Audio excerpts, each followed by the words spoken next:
in previous episodes I explained body, soul, and spirit, and how they incorporate the various aspects of the human person.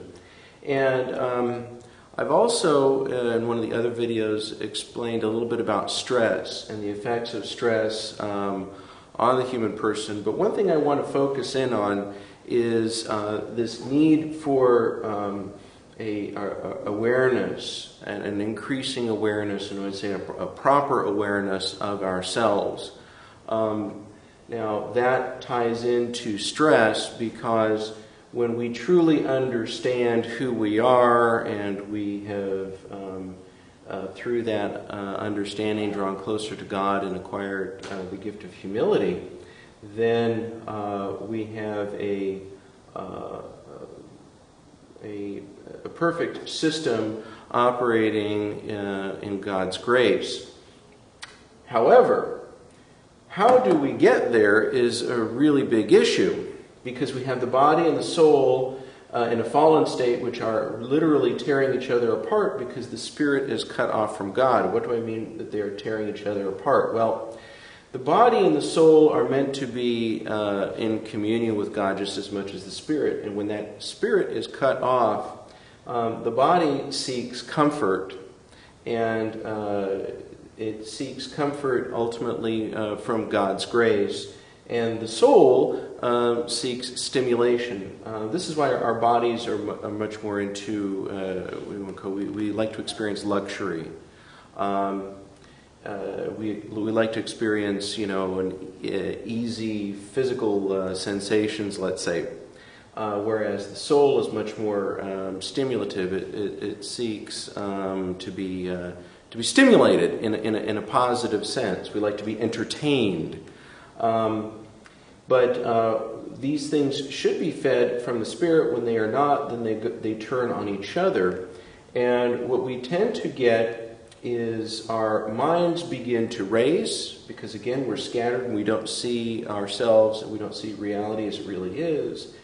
And our body is then forced by the soul to react to it, and it goes into its stress mode, and it has an elevated response. But without the guidance of the spirit, the human soul just cannot stop. It keeps going, keeps going, keeps going. There is a law in physics about, if you roll a ball, eventually it kind of runs out of energy. I'm not a physician, so I don't know anything about physics. But when we're talking about the human mind, it seems that the exact opposite is true. The longer that the mind conjugates on something, goes over it and over and over it again, and experiences it again, it gets worse and worse and worse and worse and worse. And what will happen, though, is the body eventually becomes broken down. It becomes exhausted from all of the stress that it is experiencing, and what it craves is what is referred to in certain studies of stress as a relaxation response. It wants a experience, and when the body doesn't get it, because the soul is not resolving its issues because it's in constant turmoil, we often turn to half measures to get that relaxation response. And this is where the passions develop. The passions are, in their own way, an attempt to engender a relaxation response for the body and the mind, as sort of a rest period. So when we are in turmoil, we then stir up within us desires for things that we say, well, if I get this, then I will feel better. And as mentioned in the awareness line I discussed before, it doesn't really solve the problem, because it doesn't overcome the pain and the suffering that underlies the passions. It doesn't fix this torn up situation. Instead, what it does is it simply distracts us. It lowers our awareness of our turmoil. So it's a quick fix for this problem of the body and the soul tearing each other up. How do we get to a point where we can sort of bring all of this together? That comes through an ascetical lifestyle.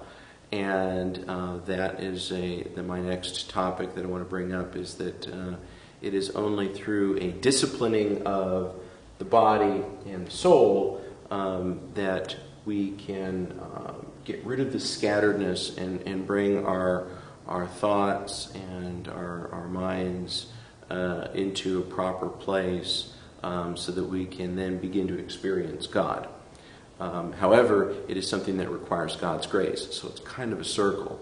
But as I'll try to explain in the next video, it is something that has been historically done throughout the ages in the church, and it is something that is offered to all of us. So, thank you.